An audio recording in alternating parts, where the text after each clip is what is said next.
The Barcelona test is over, and Ferrari has left Spain with a lot of reasons to be very happy. Their SF-26 ran without any major problems. Charles Leclerc set some impressive lap times, and Lewis Hamilton finally got some proper dry running in his new car. But here's the thing that most people don't know. The car that we saw in Barcelona was not the real Ferrari. It was a safe version, a test version. And the actual car that Ferrari plans to race with is still being worked on back at the factory. When Ferrari rolled out the SF-26 at Fiorano a few weeks ago, and then again in Barcelona, they were running what the team calls an A-spec car. This is basically a baseline version of the car. It's designed to be reliable, to gather data, and to make sure that all the systems work properly. Think of it as a rough draft. Well, you write it to get your ideas down on paper, and you know that you're going to be making a lot of changes to the final version. That's exactly what Ferrari has done.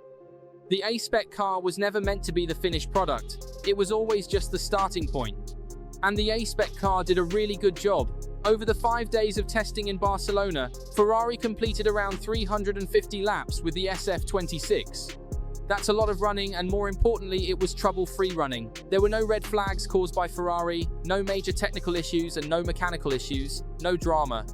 It was all pretty smooth sailing. The drivers were able to push the car hard, and Hamilton got valuable seat time to learn the new machine. The team now has a mountain of data to analyze, and they know that the basic concept of the car is solid, and that's exactly what you want from a shakedown test.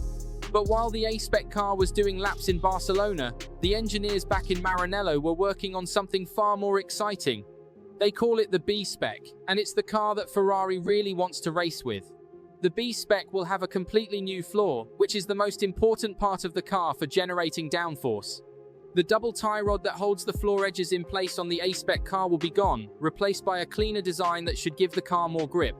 The side pods will also be different, with a more aggressive shape to improve the airflow around the car. And there will be dozens of smaller changes all over the car, each one designed to make it that little bit faster. So why didn't Ferrari just bring the B-spec car to Barcelona? Well, the answer comes down to risk and money. The new 2026 regulations are incredibly complex. There are new power units, new aerodynamic rules, new tires, and new fuels. Everything is different. And when everything is different, there's a big chance that something could go wrong. A team could spend millions on an upgrade that just doesn't work, or worse, makes the car slower. With the budget cap limiting how much teams can spend, those mistakes can be devastating. Ferrari then decided to play it smart. They used the A-spec car to learn the basics, to understand the new rules, and to build a solid foundation. Now, they can take bigger risks with the B-spec because they know what they're working with. Fred Vasseur, Ferrari's team principal, has been very clear about this approach. He doesn't want the team to get carried away with early results. He knows that testing times don't mean much, and that the real battle starts in Melbourne. His focus is on building a car that can fight for the championship over the whole season, not just look good in January. This kind of long-term thinking is new for Ferrari. In the past, the team has often been accused of being a bit too emotional, of making decisions based on panic rather than strategy. Vasseur is trying to change that culture, and so far it seems to be working. One thing that gives Ferrari a lot of confidence is the weight of the car. They have said that the A-spec SF-26 weighs just 770 kilograms, which is only 2 kilograms above the minimum limit. That's incredibly impressive for a brand new car at the start of a new regulation cycle. Many other teams are rumored to be much heavier, which will hurt them in the races. So being so light gives Ferrari great flexibility. They can add ballast to improve the balance of the car, and they have room to add upgrades without worrying too much about weight. It's a small advantage, but in Formula One, of course, these small advantages can really stack up.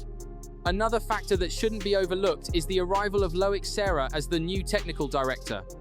Serra spent years at Mercedes during their dominant era, and he knows what it takes to build a championship-winning car. His fingerprints are all over the SF-26, especially in the suspension design. Ferrari has switched to a pushrod layout at both the front and rear, which is a solution that Serra is very familiar with. This kind of technical expertise is exactly what Ferrari needed, and it's already paying off in the design of the car.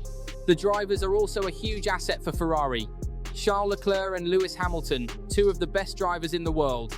Leclerc is fast, aggressive, desperate to win a championship with his home team. And Hamilton is experienced, consistent, and determined to prove that he can win titles outside of Mercedes. So, The competition between them will push both drivers to be even better, and it will give Ferrari valuable feedback on the car. Having two world-class drivers is definitely not something that every team can say, and it could well be the difference between winning and losing close battles. Hamilton's feedback on the car has also been very positive. He said that the new generation of cars is actually more fun to drive than the previous era. The cars are more oversteery and snappy, which sounds like a bad thing, but Hamilton explained that it actually makes them easier to catch when they slide. This is good news for the drivers because it means they can push harder without worrying about spinning off. And it's also good news for the fans because it should lead to more exciting racing with drivers really wrestling their cars around the track. There is one small complication though. Before Ferrari can run the B-spec car, they need approval from the FIA. The new regulations have a lot of grey areas and teams have been asking the FIA for clarifications on what is and isn't allowed.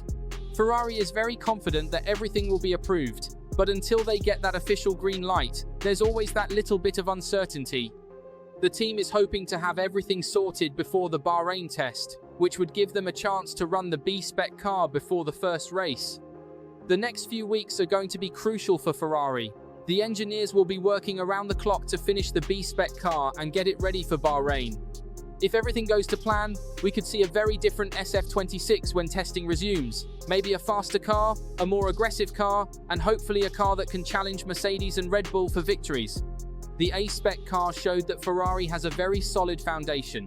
The B-spec car will show whether they can build on that foundation and create something truly special.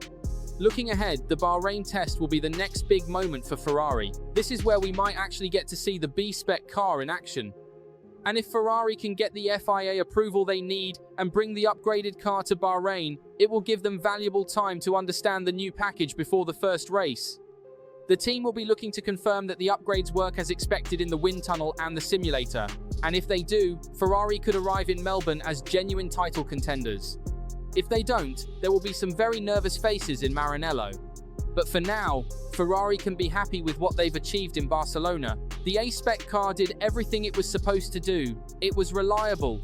It was fast enough to gather good data, and it gave both drivers confidence in the new machine. The real excitement, of course, is still to come when the B-spec car finally breaks cover. But until then, the Tifosi will have to be patient. But based on what we've seen so far, that patience could be rewarded with something very special indeed. For the Tifosi, the wait continues, but if the early signs are anything to go by, it might just be worth it.